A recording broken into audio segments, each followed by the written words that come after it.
ಎಲ್ಲ ಟೀಚರ್ಸ್ಗೂ happy teachers day ಹೇಳ್ತೀವಿ. ಮೊನ್ನೆ ಮೇ 13ನೇ ತಾರೀಕು ಟೀಚರ್ ಅಂದ್ರೆ ಬರೀ ರ್ಯಾಂಕ್ ಕೊಡ್ಸೋರಲ್ಲ, ಅವರೇ ಪರೀಕ್ಷೆಗೆ ರ್ಯಾಂಕ್ ಬರ್ಬೋದು ಅಂತಾನು ಪ್ರೂವ್ ಆಯ್ತು. ಒಬ್ಬ ಟೀಚರು ಮೊನ್ನೆ ಎಲೆಕ್ಷನ್ ಅಲ್ಲಿ MLA ಆದ. ಆ ಟೀಚರ್ ಹೆಸರು ಪ್ರದೀಪ್ ಈಶ್ವರ್ ಅಂತ. ನಾನು ಖಾಸಗಿ ಶಾಲೆಯಲ್ಲಿ ಟೀಚರ್ ಆಗಿದ್ದವನು.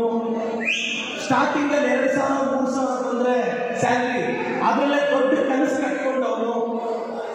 ಒಂದು 2 ವೀಲರ್ ತಗೊಂಡು ಅದನ್ನ EMI ಕಟ್ಕೊಂಡು ಹೋಗಿ ಮ್ಯಾಕ್ಸಿಮಮ್ ರಿಟೈರ್ಡ್ ಆಗುವಷ್ಟು 30-40 ಅಲ್ಲಿ ಮನೆ ಕಟ್ಕೊಂಡ್ರೆ ಸಾಕು. ಇಷ್ಟೇ ನಮ್ಮೆಲ್ಲರ ಕನಸು ಇರ್ತಿದ್ದು. ಇದ್ರಾಚೆ ಬಹಳಷ್ಟು ಜನ ಇರೋ 90% ಟೀಚರ್ಸ್ಗೆ ಅದ್ರಾಚೆ ದೊಡ್ಡ ಕನಸೇ ಇರಲ್ಲ. ನಾನು ಎಲ್ರಿಗೂ ಹೇಳೋಕೆ ಇಷ್ಟಪಡ್ತೀನಿ ಸರ್.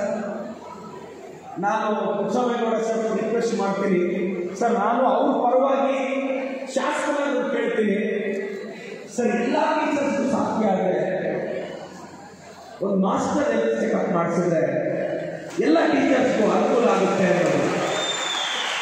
ಯಾಕೆ ಅಂದರೆ ಒಂದೇ ಊರಲ್ಲಿ 12 ಕ್ಯಾನ್ಸರ್ ಪೇಷಂಟ್ಸು ಡಿಟೆಕ್ಟ್ ಆಗಿದ್ದಾರೆ.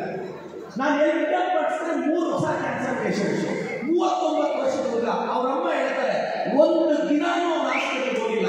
ಸಡನ್ ಆಗಿ ತಲೆ ಸುತ್ತ ಚೆಕ್ ಮಾಡಿದ್ರೆ last stage of cancer. Doctor ಹೇಳ್ತಾರೆ ಏನಾದರೂ ಇದು ಪತ್ತೆ ಆಗಿದ್ರೆ ಒಂದು 10 ವರ್ಷ ಉಳಿಸ್ತಿದ್ವಿ ಅಂತ. ನಾನು ಹೇಳೋದು ಎಲ್ರಿಗೂ ಇಷ್ಟ ಸರ್, ಪ್ಲೀಸ್ ಒಂದು ಹೆಲ್ತ್ ಚೆಕಪ್ ಮಾಡಿಸಿ, ನೆಗ್ಲೆಕ್ಟ್ ಮಾಡಬೇಡಿ. ಟ್ರೀಟ್ಮೆಂಟ್ ತಗೊಂಡ್ರೆ ಅಟ್ಲೀಸ್ಟ್ ಏನು ಗೊತ್ತಾ, ನೀವು ಇಷ್ಟೆಲ್ಲ ದುಡ್ಡು ನಾಳೆ ರಿಟೈರ್ಡ್ ಆದಮೇಲೆ ನೆಮ್ಮದಿ ಒಂದು 15-20 ವರ್ಷ ಕುತ್ಕೊಂಡು ತಿನ್ನಂಗಾದ್ರೆ ಇರ್ಬೇಕು ಸರ್.